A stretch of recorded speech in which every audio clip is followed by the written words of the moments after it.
పెద్ద తేడా అనిపించట్లేదు నాకు. మా ఇంటి దగ్గర సిటీ రోడ్డుకినా ఈ రోడ్డుకినా సరిపోయారా. పని పాట లేకని కూర్చుంటున్నారు. పని చేసుకుంటారా వెళ్ళి. సో మీకు తెలిసిందే, నేను రీసెంట్గా ఎస్డి రోడ్ స్టార్ అనే బైక్ని పర్చేస్ చేశాను. పర్చేస్ చేసిన తర్వాత నేను ఈ బైక్ పైన దీని ఒక స్పీడ్ లిమిట్, హైవే పైన ఎంత స్పీడ్ లిమిట్ వరకు వెళ్తగలదు, ఇంకా దీని ఒక ఆఫ్ రోడ్ క్యాపబిలిటీస్ అనేవి చెక్ చేశాను అనమాట. సో ఈ వీడియోలో మీకు ఆ రెండు కంపారిజన్స్ అనేవి చూపిస్తాను. సో ఫస్ట్ వన్ ఏమొచ్చి మనకి off road capabilities, second one ఏమొచ్చి దీని ఒక హైవే పైన స్పీడ్ లిమిట్ అనేది చెక్ చేశాను అనమాట. సో ఇంకా లేట్ చేయకుండా దీని ఒక కంపారిజన్ వీడియో మేము ముందు పెట్టేస్తాను. ఇంకా నా కంక్లూజన్ అయితే నేను చెప్తాను లాస్ట్లోని. So let's get back in the video. చలో అప్పుడే లీటర్ పెట్రోల్ అయిపోయింది. లీటరా? మేము 3 లీటర్స్, 0.3 లీటర్స్ అని చెప్పాడు. కదా ఇంకా ఇంటికి వెళ్ళి కొంతసేపు యానిమే చూసి ఎడిటింగ్ స్టార్ట్ చేసి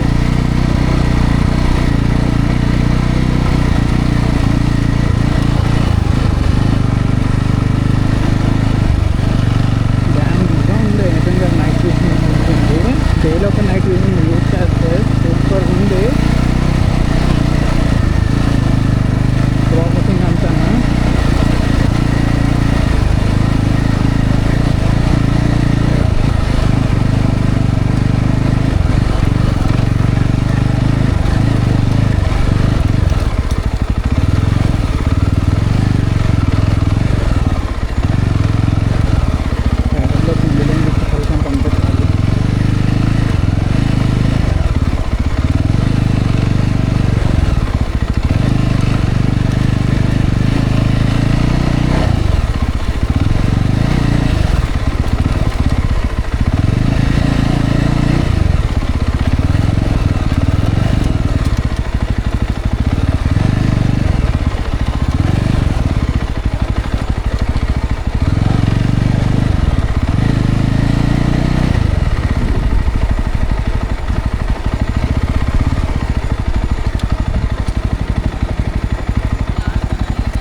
తేడా అనిపించట్లేదు నాకు.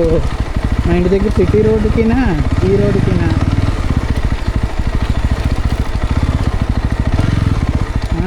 అక్కడ ఇలాగే ఎక్స్పీరియన్స్, ఇది ఇక్కడ ఎక్స్పీరియన్స్ నార్మల్ అయిపోయింది నాకు. తేడా అనిపించట్లేదు.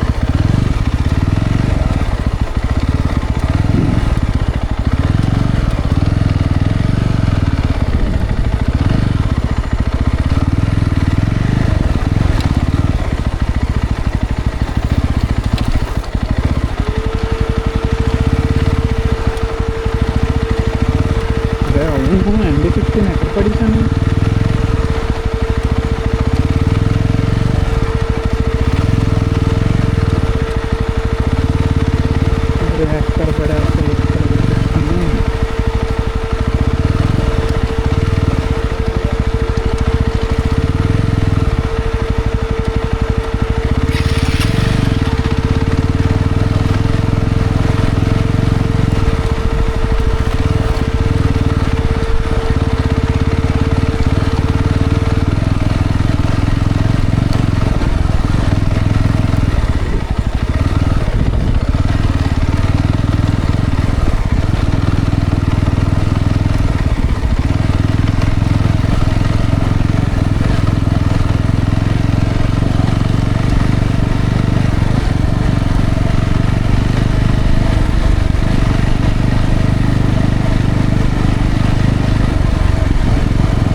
రైడ్.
సో విజువల్స్ చూసారు కదా, చూసిన తర్వాత మీకేమనిపిస్తుందో మీరు కమెంట్ సెక్షన్లో కమెంట్ చేయండి. సో ఇప్పుడు నా కంక్లూషన్ నేను చెప్తాను. సో ఫస్ట్ టైం వచ్చి మనం ఆఫ్ రోడింగ్ క్యాపబిలిటీస్ వరకు వచ్చేస్తే ఈ బైక్ ఒక ఎస్డి రోడ్స్టర్ బైక్కి చాలా సూపర్గా ఉంది. సస్పెన్షన్ వరకు చెప్పుకోవాలి, ఎందుకంటే చాలా రాయిలు ఉన్నాయి, అక్కడ గట్లు ఉన్నాయి. సో సస్పెన్షన్ చాలా బాగుంది. దాని తర్వాత దీని టైర్ గ్రిప్గా చాలానే బాగుంది. ఇంకా దీని ఒక హ్యాండ్లింగ్ క్యాపబిలిటీ. సో హ్యాండిల్ అనేది కొంచెం అప్వర్డ్స్ ఉంటుంది. అప్వర్డ్స్ ఉండడం వల్ల మనం ఈజీగా టర్న్ చేసుకోవచ్చు అన్నమాట. అంటే మనకు పైకి ఉంటే కిందకు ఉన్నాం అనుకోండి, సో ఎంతైతే ముందుకు వంగుంటామో అంత అయితే మనం తిప్పడానికి కష్టం అవుద్ది అన్నమాట. సో పైకి ఉండడం వల్ల మనకి ఈజీగా మూవ్ చేయడానికి హ్యాండిల్ అనేది చాలా యూజ్ అవుద్ది. దాని తర్వాత దీని ఒక స్పీడ్ లిమిట్స్ చెక్ చేయడానికి చెప్పడానికి ఏముంటుంది. ఆల్మోస్ట్ నేను 87 kgs ఉన్నాను. 87 kgs పైన 131 రీచ్ అయ్యింది. సో ఇంకా స్పీడ్గా వెళ్ళొచ్చు అది, ఇంకా నేను పుల్ చేసి ఉంటా, కానీ అక్కడ ట్రాఫిక్ ఉండడం వల్ల నేను ఆపాను. సో నా 187 kgs మనిషి మీద 131 అంటే సూపర్బే నిజం చెప్పాలంటే ఒక రెట్రో రేస్ 350cc బైక్కి. సో ఇంకా మీ డెసిషన్. మీకు ఒకవేళ ఈ వీడియో చూసి కంపారిజన్ నచ్చితే మీరు ఈ బైక్ని పర్చేస్ చేయండి. లేకపోతే ఇది వేరే బ్రాండ్స్లో సిమిలర్ బైక్స్ ఉంటే మీరు ఆ బ్రాండ్స్ కదా చూడండి వెళ్ళి. సో ఇంకా మీకు ఇలాంటి వీడియోస్ ఇంకేమైనా ఎస్డి రోడ్స్టర్ గురించి ఏమైనా తెలుసుకోవాలనుకుంటే కామెంట్ సెక్షన్లో కామెంట్ చేయండి. నేను తప్పకుండా మీ గురించి వీడియో చేస్తాను. వీడియో తీసి నేను యూట్యూబ్లో అప్లోడ్ చేస్తాను. సో నేను అప్లోడ్ చేసిన వెంటనే మీకు నోటిఫికేషన్ రావాలి కదా, రావడానికి మీరు బెల్ ఐకాన్ అయితే మీరు క్లిక్ చేయాలన్నమాట, సబ్స్క్రైబ్ చేసి. So until next time, meet you later. Goodbye.